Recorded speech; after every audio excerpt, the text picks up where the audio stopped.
Este tema muy importante nació a raíz de algunas conversaciones que hemos tenido con algunas personas y algún tipo de comunicación de una manera u otra que hemos tenido en medio de las redes sociales a través de Casa de Esperanza Suiza, en Instagram, en Facebook, a través de Café con Bendición, a través de Café Valiente, que son las redes sociales que tenemos nosotros aquí en Suiza de Casa de Esperanza. Y hay gente, de verdad, que hemos concluido, tanto mi esposa y yo, que no tienen claro lo que es el amor de Dios y lo que es su gracia. Entonces, para ello, nació la inquietud de poder aclarar lo que es la gracia de Dios, porque necesitamos tener mucha claridad para poder nosotros conducirnos conforme a lo que Dios quiere que hagamos en nuestras vidas y que no andemos divagando en dudas, en incertidumbres, en supuestos, sino que estemos con paso firme entendiendo qué es la palabra de Dios, qué quiere decirme a mí, qué significa y quién es Dios para mí, qué quiere de mí y qué me quiere dar. Esta lista de preguntas o de títulos para desarrollar es lo que vamos a aclarar en este momento. Ok, cuando hablamos de la gracia de Dios tenemos que entender un detalle muy importante, que la palabra gracia tiene por lo menos que vamos a mencionar en el día de hoy, 3 connotaciones. Una es un don de divertir a las personas por medio de palabras o de acciones que alguien hace, es tener gracia. Cuando alguien tiene gracia, cuenta chiste, es un humorista, especialmente es un humorista el que tiene y da gracia a las personas, ¿no? Es para reír, para estén relajadas las personas y se diviertan. Eso es gracia también, pero de esta gracia no se está hablando en la palabra de Dios. Y entonces voy a hablar de las cosas que no son, primero de lo que no es, para poder luego entender bien lo que es en realidad la gracia de Dios. La gracia de Dios primero no se trata acerca de dar gracia, de hacer reír ni nada, y eso yo estoy seguro que mucha gente lo sabe. La otra forma en la cual la gracia se puede describir es en cuanto a una elegancia o una armonía en el andar. Entonces, cuando uno anda con gracia, eso especialmente una persona o puede ser también un animal que tiene un andar con gracia. No sé si ustedes conocen los caballos peruanos o los andaluces o los árabes, tienen un andar muy elegante, una forma muy interesante de llevar el trote, y eso es elegante. Es elegante también el andar de una persona cuando está bien vestida y pasa por un lugar en el cual uno dice, wow, con qué gracia anda, ¿no? O sea, tiene una gracia al andar. De esa gracia tampoco se trata la gracia de Dios. La gracia de Dios se trata o tiene que ver directamente con la benevolencia, con el favor, el beneficio que nosotros recibimos sin merecerlo. O sea, es como un don, como un regalo. Aún no puedo compararlo como un regalo de cumpleaños porque quizás nosotros puede que merezcamos ese regalo de cumpleaños o quizás tengamos un motivo por el cual recibir un regalo de cumpleaños, del Día de la Madre, del Día del Contador, del Día del Médico. O sea, una situación en la cual se provoca un regalo. O sea, pero este no es la gracia, este es un regalo. La gracia es un don, un regalo, una benevolencia, un acto espontáneo, inmerecido, que nosotros no merecemos y simplemente Dios nos lo quiso dar. Entonces, aclarando esto, tenemos que entender algo muy, muy importante, y es que la gracia de Dios está, ¿qué palabra puedo usar en esta parte? Intrínsecamente, o sea, está muy fusionadamente, está como muy, tiene que ver absolutamente todo con Jesucristo y con su obra redentora en la cruz del Calvario. Eso es la gracia de Dios. Ahora, hay 2 aspectos de Jesucristo en lo cual Jesús posee la gracia y Jesús provee la gracia. Entonces, esto es muy importante que podamos nosotros entender que Él, Jesucristo, es el poseedor de la gracia, que Jesucristo es el proveedor de la gracia. Él nos provee gracia y vamos a verlo un poco más adelante. Para esto vamos a usar nada más, primero, no nada más, inicialmente vamos a usar el Evangelio según San Juan, el capítulo 1. Dice, A ver, en el versículo 1 dice, yo me lo tengo de memoria porque en estos días, bueno, ya varias veces he estado haciendo estudio bíblico sobre Jesús en base al Evangelio de según San Juan. Y Juan capítulo 1, versículo 1 dice, en el principio era el verbo y el verbo era con Dios y el verbo era Dios. ¿Ven? Vamos al versículo 14. El versículo 14 dice, y aquel verbo fue hecho carne y habitó entre nosotros y vimos su gloria, gloria como del unigénito Hijo del Padre, lleno de gracia y de verdad. Ok, ahí vemos algo muy interesante. Ahí vemos algo es que Jesús se hizo carne. El verbo es Jesús. Él se hizo carne, o sea, Él se hizo un humano. Voy a leerle en la forma en que yo interpreté este versículo, tratando de no alterar en lo absoluto el sentido del versículo. Dice así, el verbo es la palabra que Dios declaraba para hacer las cosas en el principio. Esta palabra se hizo un humano como nosotros y vivió en medio de nosotros y vimos su grandeza o su gloria, la gloria o la grandeza de ser el único Hijo de Dios, lleno del favor de Dios, que es gracia, y de la realidad de las cosas, que es la verdad. En la parte final de este versículo dice que lleno de gracia y de verdad. Ahí vamos a ese punto. Gracia y verdad. La gracia, como les dije hace un momento, tendría que ver directamente con la benevolencia, con el favor y con el beneficio de parte de Dios sobre nosotros, sus hijos no merecedores, sobre nosotros, sus criaturas. Porque en este momento nada más éramos criaturas, o sea, hijos de Dios teníamos que nos hacemos luego cuando lo aceptamos a Jesucristo como nuestro Señor y Salvador. Eso nos hace hijos. Eso está en el versículo 11 del mismo capítulo 1 de Juan. Pero no es el tema de ahora. El tema de ahora es que nosotros tenemos por medio de Jesucristo la gracia. Ahora, Él tenía en sí la gracia de Dios. La gracia era el favor de Dios. O sea, al Dios enviar a su Hijo y venir a estar en medio de nosotros y vivir en medio de los seres humanos, Él mostró su gracia por nosotros, mostró su favor, mostró su benevolencia para con nosotros. ¿Por qué mostró su benevolencia para con nosotros? Porque Dios es santo y nosotros somos pecadores. Entonces, el que el Dios santo habite en medio de nosotros, ese es un favor que Él nos hace. Quiero que de plano tengamos esto bien claro. Nosotros nunca le hacemos un favor a Dios. Dios, por su gracia, nos hace el favor de habitar en medio de nosotros y darnos la oportunidad de ser salvos. Entonces, eso vamos a verlo un poco más adelante, pero lleno de gracia. O sea, en sí estaba la gracia, en sí mostraba la benevolencia, o sea, en lo bueno que es Dios, lo mostraba en sí mismo. Y de verdad, ¿por qué? Porque su amor nos mostraba a nosotros, y no sé si puede usted darse cuenta de algo, había un comercial de televisión sobre un detergente que hablaba acerca de que nosotros veíamos el blanco normalmente, pero cuando lo lavábamos con este detergente y lo poníamos al lado de la ropa blanca, encontrábamos el verdadero blanco. Entonces, nosotros a veces pensamos que somos buenos, a veces pensamos que wow, nos merecemos el cielo, wow, nosotros no hacemos ningún mal a nadie, pero cuando realmente conocemos a Jesucristo, nos damos cuenta que Él es bueno y esa es su gracia. Y nos damos cuenta de la verdad, porque lleno de gracia y verdad, nos damos cuenta de la verdad de que nosotros somos pecadores, de que nosotros de verdad tenemos una mala manía de pecar, un mal hábito de pecar y una mala costumbre de pecar, y constantemente. Entonces, eso es lo que mostraba Jesús en este versículo.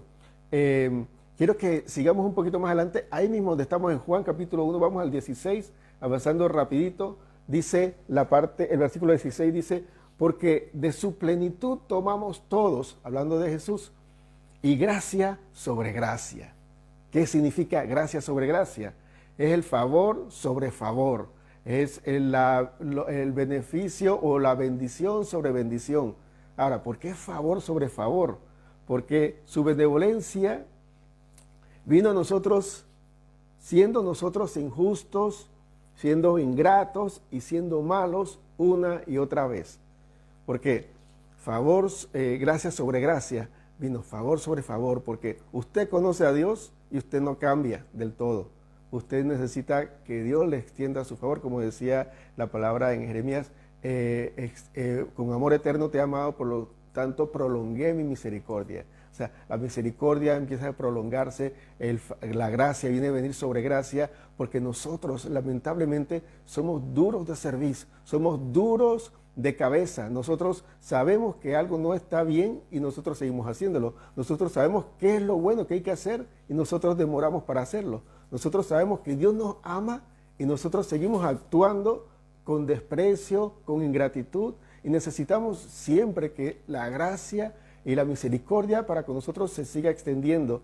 Pero eso lo tenemos a través de Jesucristo, que se hizo un ser humano igual que nosotros. Entonces, la gracia que nos dio, que dio la oportunidad, aunque yo creo que me estoy adelantando aquí en esta parte, de poder, no tomado en cuenta todos nuestros pecados para darnos la salvación, se aumenta o viene una sobre la otra, encima de eso, perdonarnos cada vez que nos arrepentimos.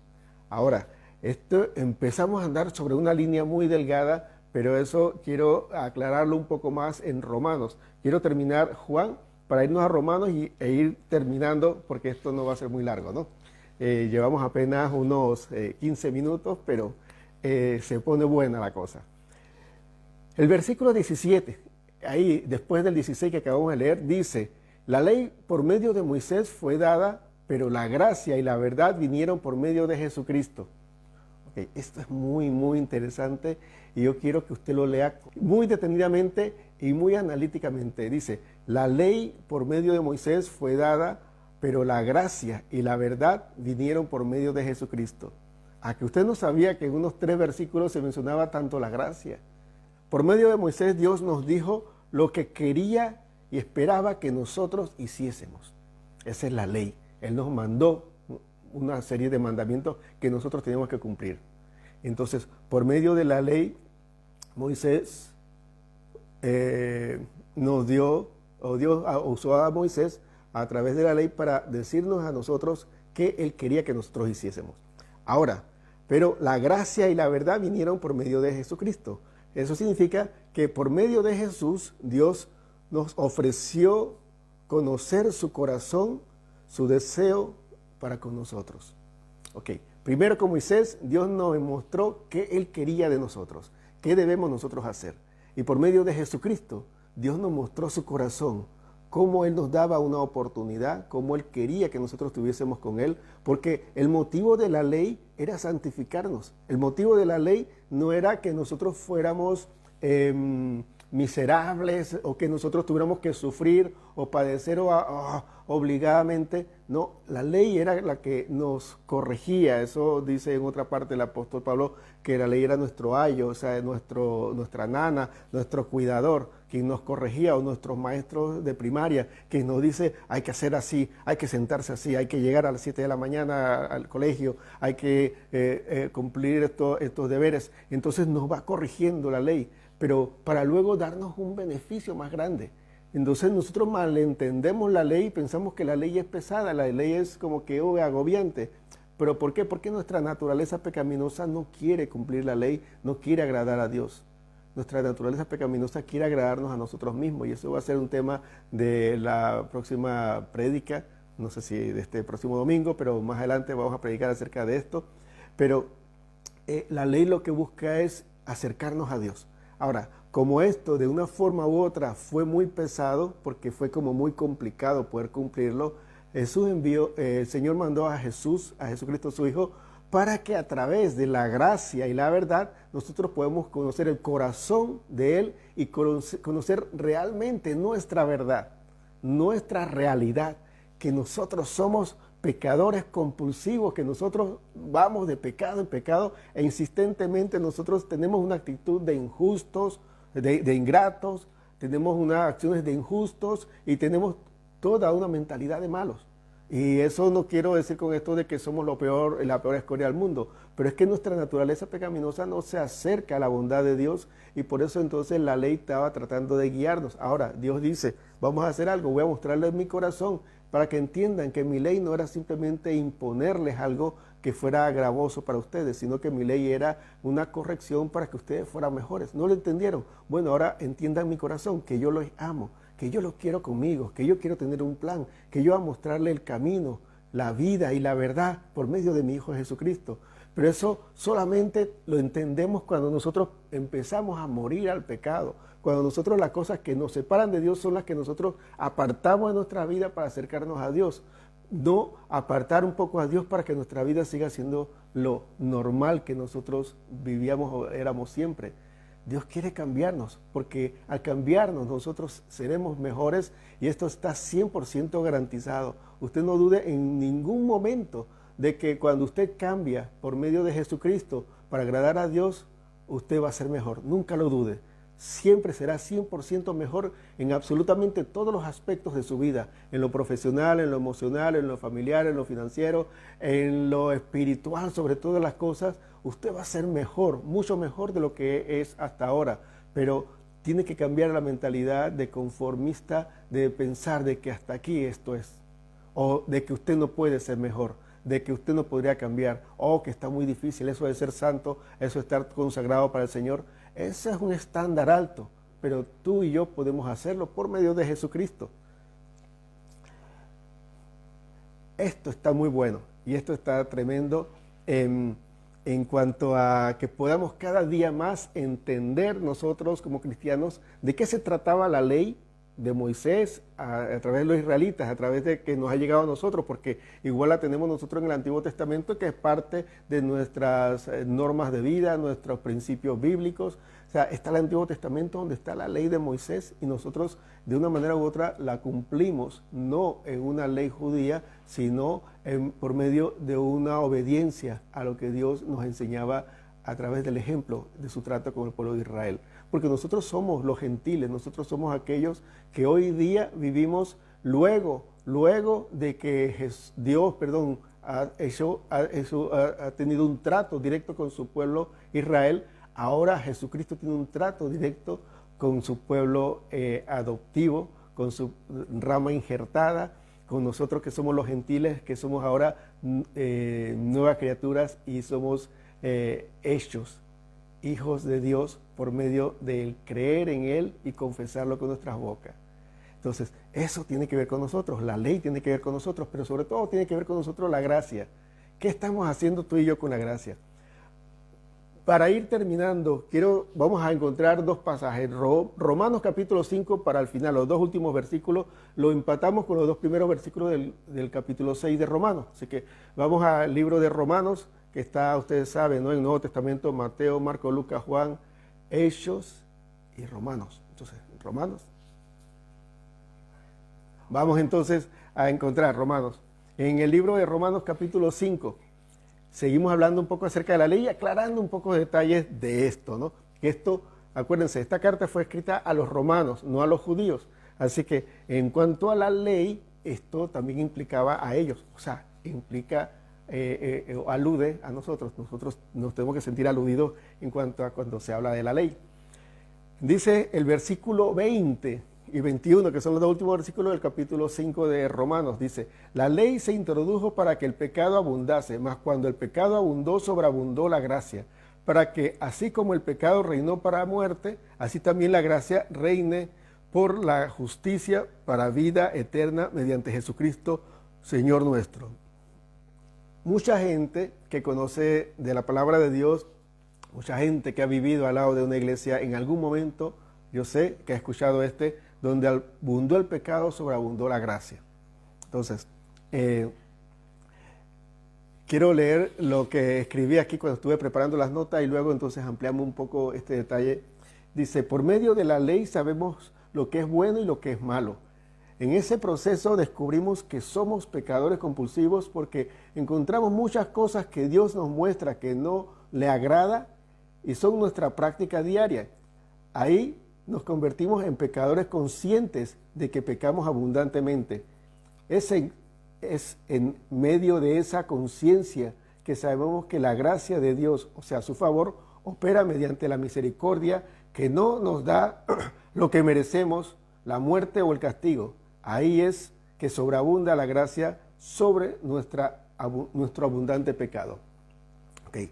La frase esta, donde abundó el pecado, sobreabunda la gracia, tiene que ver con que cuando yo me doy cuenta que el pecado es abundante, tengo que comprender que la gracia de Dios es siempre más grande para poder salvarme. Pero la gracia de Dios no opera simplemente patrocinando mi pecado o permitiéndome seguir pecar.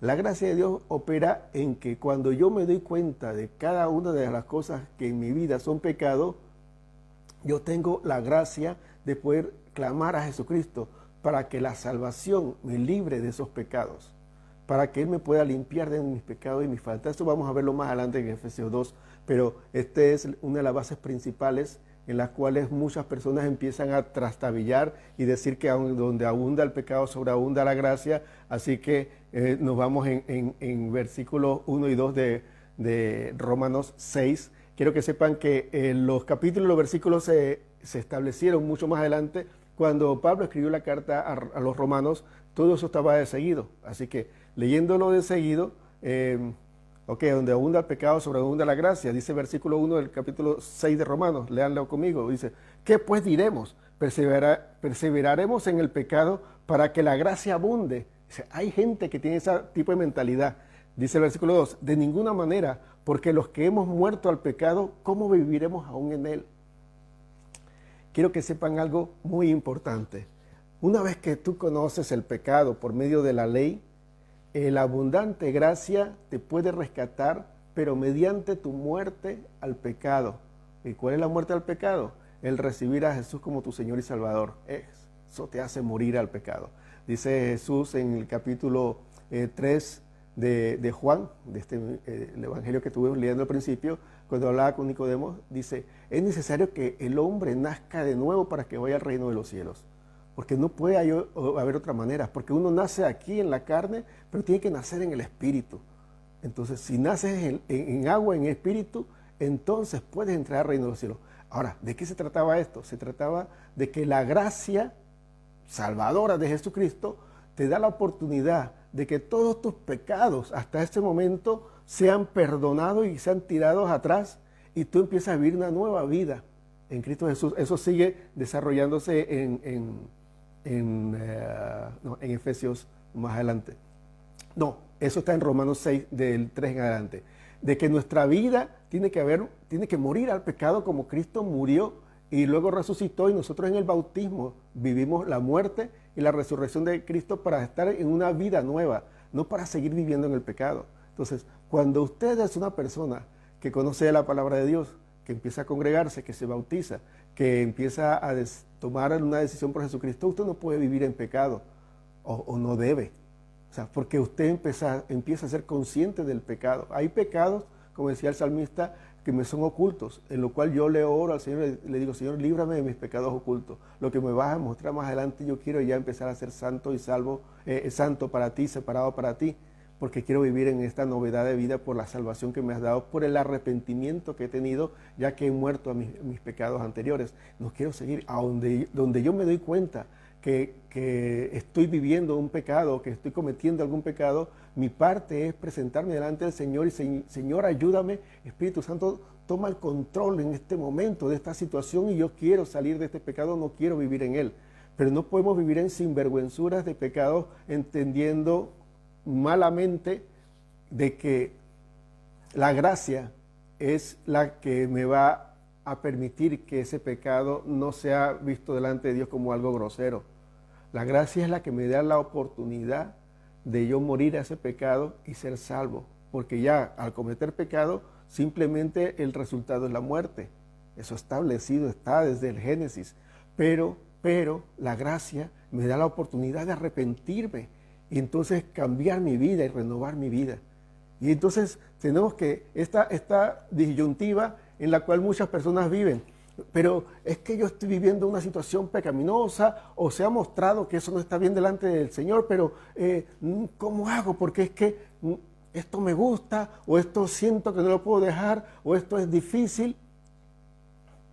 Créanme hermanos, que fue mucho más difícil para Jesucristo morir en la cruz por tus pecados, que no eran los de Él, para darte esta salvación. O sea, nosotros no podemos estar jugando con el amor de Dios, quien mandó a su Hijo Jesucristo a morir, o a Jesucristo que murió por mí, y luego yo no dejar un pecado y haber puesto, como ya ha dicho el apóstol Pablo en alguna de sus cartas, como por inmunda su sangre, como que inválida, como que no me vale. más me gusta mi placer de mi pecado. O más me es difícil poder negarme al amor más grande del universo, que me ha amado a mí y me ha hecho limpio. Encima de que yo estaba sucio y lleno de pecado, me ha limpiado, y yo no puedo por un placer de mi carne dejar un pecado. Hermanos, la gracia de Dios no tiene que ver con que Dios se va a hacer de la vista gorda o Dios va a pasar por alto algún pecado suyo. La santidad es requerida para estar en la presencia del Señor. No hay otra vía, no hay otra forma, no hay otro camino. Y la gracia tiene que ver únicamente con esa forma extra que Dios te da, esta puertita de salida que Dios te da en el atolladero que te has metido, en el problema que te has metido, en la situación en la cual tú estás enredado o enredada. Dios te ha dado esta puerta llamada gracia para que te salga. No te está dando una bebida, un refresco en medio de tu pecado para que no te sientas tan mal. La gracia no lleva a que tú te sientas tranquilo y perdonado en medio del pecado. La gracia es la que te lleva a aprovechar la oportunidad que Dios te ha dado para ser salvo y para estar en la presencia del Señor. Y eso hay que aclararlo. La gracia de Dios no es permiso. La gracia de Dios es simplemente la oportunidad que Dios te da de aprovechar el sacrificio de Cristo en la cruz del Calvario para que tú seas salvo. Efesios capítulo 2, del versículo 1 al 9, para terminar.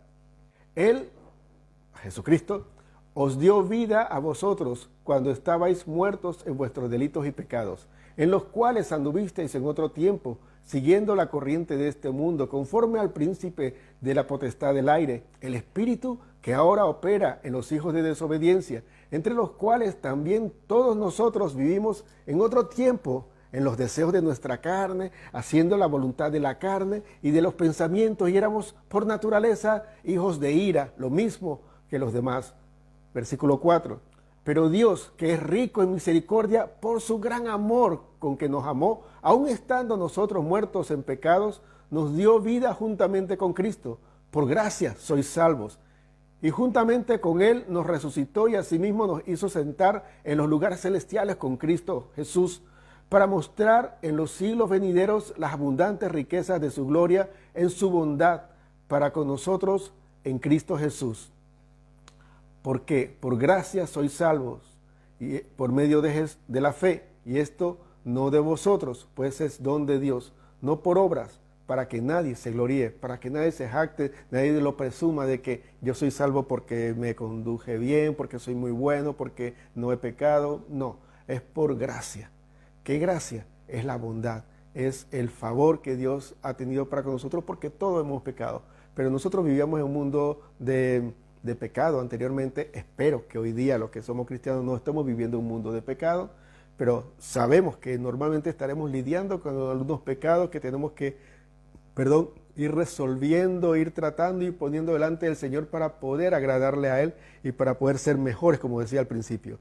Nosotros seremos 100% mejores en todas las áreas de nuestra vida cuando el Espíritu Santo toma el control de nuestras vidas y cuando nosotros la gracia salvadora y redentora de Jesucristo la aprovechamos al máximo para arrepentirnos de nuestros pecados y darle un giro de 180 grados. Donde íbamos en la dirección hacia la muerte al pecado, nos vamos directamente a la dirección contraria, 180 grados para atrás, y vamos a la vida y no a la muerte, no al pecado, sino a la santidad y a la salvación.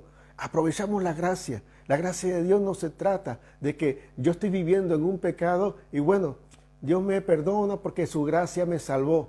Oh, su gracia me salvó. O sea, su gracia es la oportunidad que Él me da al arrepentirme de mis pecados de ser salvo. Pero su gracia no es la que te mantiene en pecado y siendo salvo. Su gracia no es la que te mantiene en medio de todo lo que tú sabes que no está bien y está mal, y diciéndote, bien, buen hijo, estás bien haciendo bien. Dios no es así. Dios te ama, pero Dios no puede convivir con una persona que vive en el pecado. Dios nos da una y otra vez la oportunidad, dice gracia sobre gracia. Juan capítulo 1, versículo 16, gracia sobre gracia, nos da oportunidad. Dice Jeremías, mi misericordia es prolongada por medio del amor con que te tengo, pero te está dando oportunidad, te está dando oportunidad. Dice Romanos capítulo 2, versículo 4, dice, mi paciencia, mi bondad y mi mansedumbre para contigo en medio del pecado que estás viviendo es buscando que te arrepientas y cambies. O sea, no es algo que te lleva a mantenerte en un pecado. La gracia es algo que te da la solución para que te salgas del pecado. Pero el salir del pecado depende de ti. Ya Él puso la gracia, ya Él puso la oportunidad que tú tienes que aprovechar. Entonces, se trata de eso, el cristianismo se trata de eso, la gracia no se trata de ninguna otra cosa. Y eso muestra 100% el amor de Dios porque, recuerden, vamos a ver, para confirmarme bien, Juan 1:16 dice, de su plenitud tomamos todos. ¿Cuál es la plenitud de Cristo? Es el amor, que en el amor obra la gracia, obra la misericordia, obra la paciencia, obra la verdad. O sea, todo lo que se desprende de su plenitud, que es el amor que lo llena todo en todo, de eso nosotros tomamos todos, bebemos todos de esa gracia.